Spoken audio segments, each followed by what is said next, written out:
intimacy o pagiging malapit ninyo mag-partner ay napaka-importanting sangkap ng inyong relationship. Pag sinabing malapit o intimacy, ito po yung physical na intimacy. Yun nga lang mga guys, dapat handa kayo sa mga consequences ng physical intimacy. Yung posibilidad na makakabuo kayo o magbubuntis ang inyong partner. Pero kung kayo ay hindi pa handa sa ganitong obligasyon o pananagutan, heto ang 8 pinaka-epektibong paraan o techniques na po pwede ninyong subukan para maiwasan ito. Pero guys, para lamang po ito sa mga wala pang alam. Pero kung gusto nyo din pong madagdagan pa ang inyong kaalaman ay pwede naman po kayong manood hanggang dulo. Number 1, long-acting reversible contraceptives or LARCs. Example nito ay ang IUDs o intrauterine device na pinapasok ng doktor sa area ng babae. Sinasabing highly effective ito na may 0.2 to 0.8% lamang ng pregnancy rate at po pwedeng magtagal hanggang 3 to 10 years. Depende sa klase. Implants ay maliit na rod na ini-insert ng doktor sa ilalim ng balat ng babae na nagre-release ng hormones. Effective ito hanggang 3 years at may pregnancy rate lamang ng 0.5%. Number 2, hormonal birth control pills.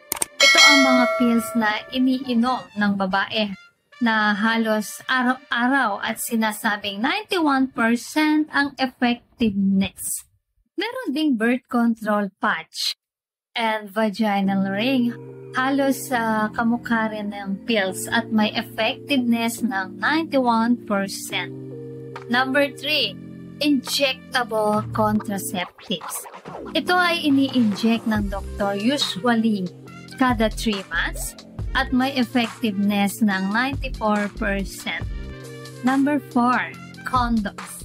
Ang panglalaking condom ay sinasabing safe at efektibo basta tama ang paggamit. Meron ding pang babaeng condom. Emergency contraceptions. Pills or copper IUD, pwedeng gamitin pagkatapos ng unprotected na pag-SEX at maaaring mabawasan ng malaki ang posibilidad ng pagbubuntis kapag ininom within 5 days ng pag-SEX. Number 6, withdrawal method.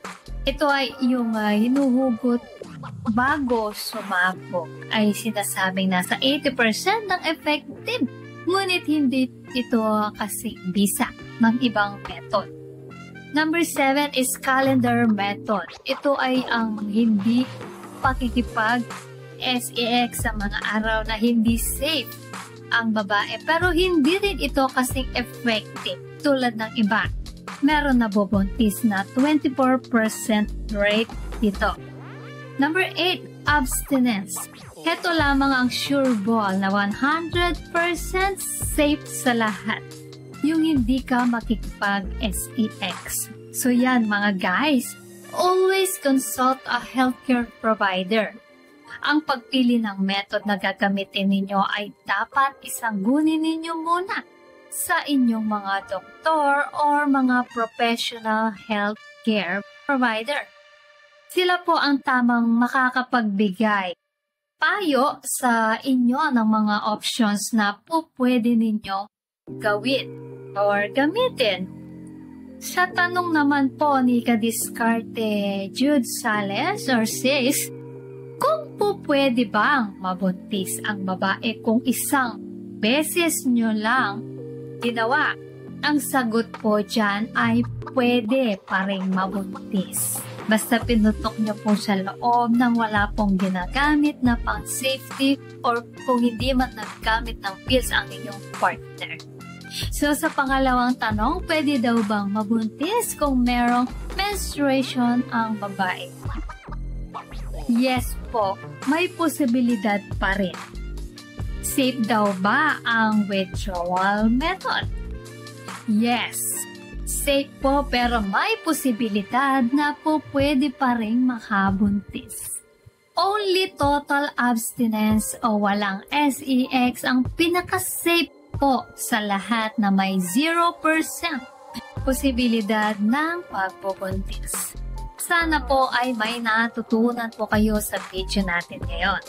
Kung nagustuhan niyo po ang video na ito, ay huwag kalimutang mag-like, share, and subscribe para sa iba pang useful na content. Maraming salamat sa panonood.